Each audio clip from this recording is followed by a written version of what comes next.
ടെക്നോയുടെ techno spark 40 pro എന്ന പുതിയൊരു smart phone ഇപ്പോൾ ലോഞ്ച് ചെയ്തിട്ടുണ്ട്. ഈ ഒരു വീഡിയോയിൽ നമ്മൾ നോക്കാൻ പോകുന്നത് ടെക്നോ സ്പാർക്ക് 40 പ്രോ എന്നുള്ള സ്മാർട്ട് ഫോണിനെ പറ്റിയിട്ടാണ്. പിന്നെ വീഡിയോ തുടങ്ങുന്നതിന് മുമ്പ് പറയാനുള്ളൊരു കാര്യം എന്താ വെച്ചാൽ, ഇതുപോലെ നിങ്ങളുടെ സ്വന്തം ഫോട്ടോ അല്ലെങ്കിൽ നിങ്ങൾക്ക് ഇഷ്ടപ്പെട്ട ഡിസൈൻ പ്രിന്റ് ചെയ്തിട്ടുള്ള മൊബൈൽ കേസുകൾ അഫോർഡബിൾ ആയിട്ടുള്ള പ്രൈസ് റേഞ്ചിൽ വേണം എന്നുണ്ടെങ്കിൽ ഇവിടെ ഒരു വാട്സപ്പ് നമ്പർ കൊടുക്കുന്നുണ്ട്. താഴെ ഡിസ്ക്രിപ്ഷനിലും കമൻറ്റ് ബോക്സിലും ആ ഒരു വാട്സപ്പ് നമ്പർ കാണാം, നിങ്ങൾക്ക് കോൺടാക്ട് ചെയ്യാവുന്നതാണ്. അപ്പം നമ്മൾ ആദ്യം ഫീച്ചേഴ്സും കാര്യങ്ങളൊക്കെ നോക്കുകയാണെന്നുണ്ടെങ്കിൽ ഡിസ്പ്ലേയുടെ കാര്യത്തിൽ ടെക്നോ സ്പാർക്ക് 40 പ്രോയിൽ 6.78 ഇഞ്ചിൻ്റെ 1.5K റെസൊല്യൂഷനിൽ വരുന്ന ഡിസ്പ്ലേ ആണ് വരുന്നത്. അപ്പം ഇതിൽ ഫുൾ HD റെസൊല്യൂഷനേക്കാളും ബെറ്റർ ആയിട്ടുള്ള റെസൊല്യൂഷൻ വരുന്നുണ്ട്. അപ്പം 16,200 രൂപ പ്രൈസ് റേഞ്ചിലൊക്കെ അത് നല്ലൊരു കാര്യം തന്നെയാണ്. പിന്നെ അമോലെഡ് ഡിസ്പ്ലേ ആണ് ഇതിൽ വരുന്നത്. പഞ്ചോൾ ഡിസൈൻ കൊടുത്തിട്ടുണ്ട്. പഞ്ചോൾ വരുന്ന ടോപ്പ് സെൻറ്റർ ഭാഗത്തായിട്ടാണ്. 144 ഹെർട്സിൻ്റെ റിഫ്രഷ് റേറ്റും കാര്യങ്ങളൊക്കെ ഇതിൽ സപ്പോർട്ട് ചെയ്യുന്നുണ്ട്. പിന്നെ ഫ്ലാറ്റ് ആയിട്ടുള്ള ഡിസ്പ്ലേ ആണ് ഈ ഒരു ഫോണിൽ വരുന്നത്. അപ്പം ഡിസ്പ്ലേ ഫീച്ചേഴ്സ് അത്യാവശ്യം നല്ല ഡിസ്പ്ലേ ഫീച്ചേഴ്സ് ആണ് എന്ന് തന്നെ പറയാവുന്നതാണ് 16,200 രൂപ പ്രൈസ് റേഞ്ചിലൊക്കെ. പിന്നെ in display finger print sensor ഈ ഫോണിൽ കൊടുത്തിട്ടുണ്ട്.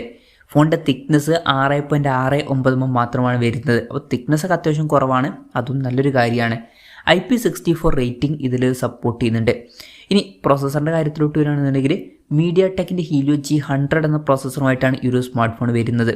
ഇപ്പം ഈ ഒരു ഫോണിൻ്റെ വില 16,200 രൂപ പ്രൈസ് റേഞ്ചിലായിട്ടാണ് വരുന്നത്. ആ ഒരു പ്രൈസ് റേഞ്ചിൽ ഈ ഒരു പ്രോസസ്സർ അത്ര മികച്ച പ്രോസസ്സർ എന്ന് പറയാൻ പറ്റില്ല. ഈ ഒരു പ്രൈസ് റേഞ്ചിന് പറ്റിയിട്ടുള്ള പ്രോസസ്സർ അല്ല ഇത്.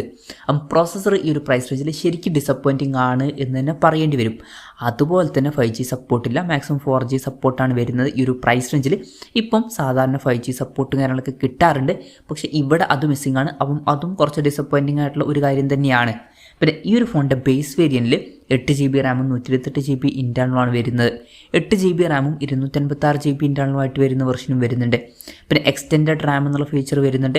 അതായത് എക്സ്ട്രാ റാം വേണ്ട സമയത്ത് ഇൻറ്റേർണൽ മെമ്മറിയിൽ നിന്ന് കുറച്ച് മെമ്മറി എടുത്തിട്ട് അത് റാമായിട്ട് യൂസ് ചെയ്യുന്നതായിരിക്കും. പിന്നെ NFC സപ്പോർട്ട് ഇതിൽ വരുന്നുണ്ട്. IR ബ്ലാസ്റ്റർ എന്നുള്ള ഫീച്ചർ ഈ ഫോണിൽ വരുന്നുണ്ട്. ഈ ഫോൺ റിമോട്ടൊക്കെ ആയിട്ട് യൂസ് ചെയ്യാൻ കഴിയുന്നതായിരിക്കും. സ്റ്റീരിയോ സ്പീക്കേഴ്സ് ഈ ഫോണിൽ കൊടുത്തിട്ടുണ്ട്. ഡോൾബി അറ്റ്മോസിൻ്റെ സൗണ്ടും സപ്പോർട്ട് ചെയ്യുന്നുണ്ട്.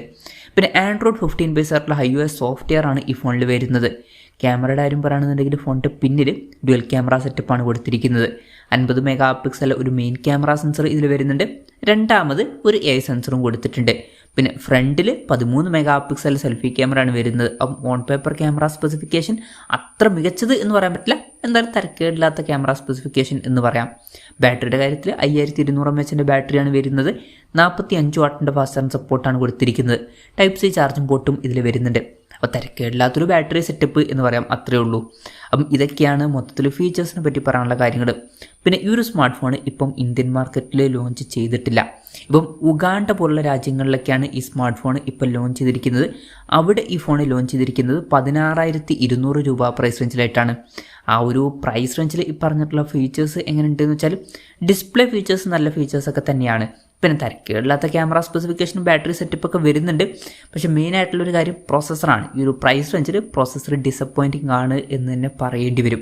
പക്ഷേ വേറൊരു കാര്യമുണ്ട്, ഈ ഒരു സ്മാർട്ട് ഫോൺ ഇന്ത്യൻ മാർക്കറ്റിലൊക്കെ ലോഞ്ച് ചെയ്യുകയാണെന്നുണ്ടെങ്കിൽ വില ഇത്രയും കൂടുതലൊന്നും വരാൻ ചാൻസ് ഇല്ല. ഇന്ത്യൻ മാർക്കറ്റിൽ നമുക്ക് കുറച്ചും കൂടി നല്ലൊരു പ്രൈസിങ്ങിൽ ഈ ഫോൺ എക്സ്പെക്ട് ചെയ്യാവുന്നതാണ്.